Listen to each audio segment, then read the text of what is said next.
जाए के है। तू हूँ गजब आदमी हुआ। कई दिन से माई परेशान भइले, बिटिया कब अबू बिटिया कब अबू। तू हुआ कि आजकल टरकौले रहत बड़ा। अरे तो इतना आसान ना हो जितना तू समझत है। ससुरारी न जाए के है।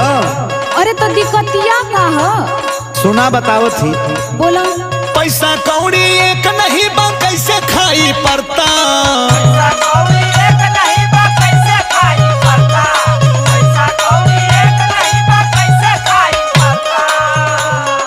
पैसा कौड़ी एक नहीं बा कैसे खाई पड़ता। ससुररिया जाए में, ससुररिया जाए में बड़ी लाग जाला खर्चा।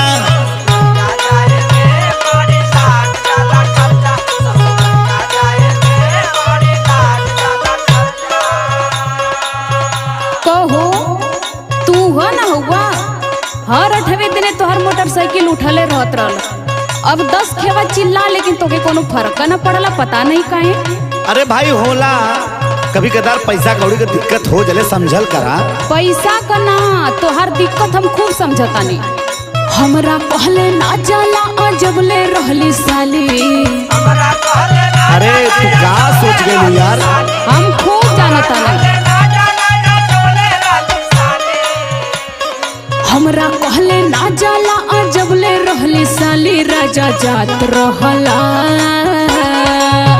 राजा जात रहला ससुररिया हाले हाले।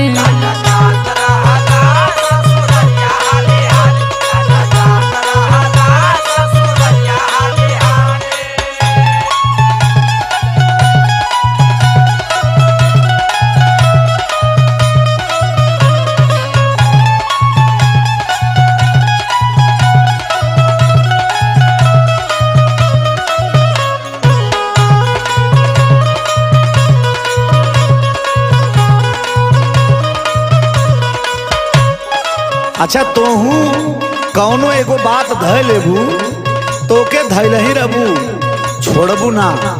कौन इतना इमरजेंसी आ गयल बतावा। अब के कह तो के सुना के, तू तो उल्टा सुनाव लगला। पहले बतिया सुना।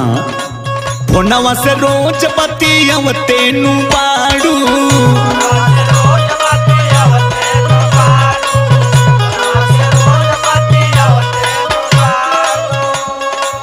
हाल चल नहीं हर के पवते नु बाड़ू।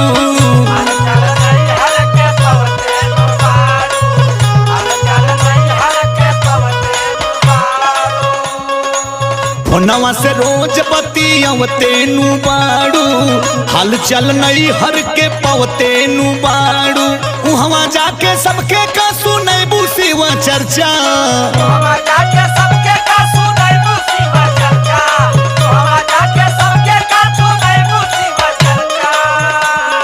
वहाँ जाके सबके का सुनै बुसी वो चर्चा। ससुररिया जाए में,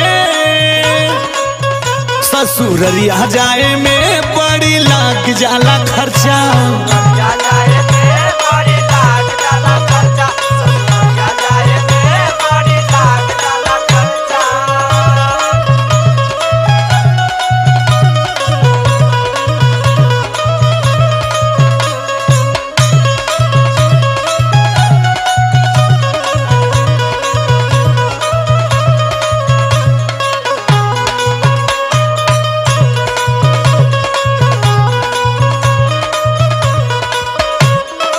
ऐसा ना कि अब तू जा चाहे मत जा, कल सवेरे हम तो जाई। अरे तू इतना जिदिया गईलू काहे ना हो?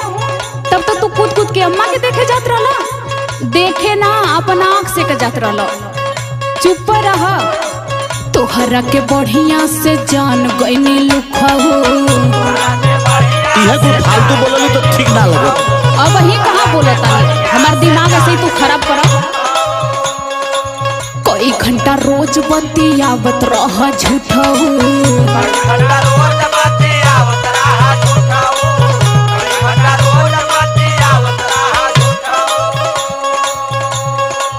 तोहरा के बढ़िया से जान गईली लुखाऊ। कई घंटा रोज बतियावत रह झूठाऊ। जेडी मधुर कविता के ना बुझा भोली भाली।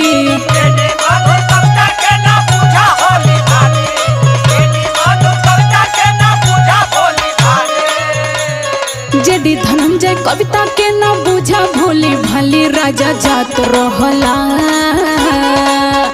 राजा जात रहला ससुररिया हाले हाले।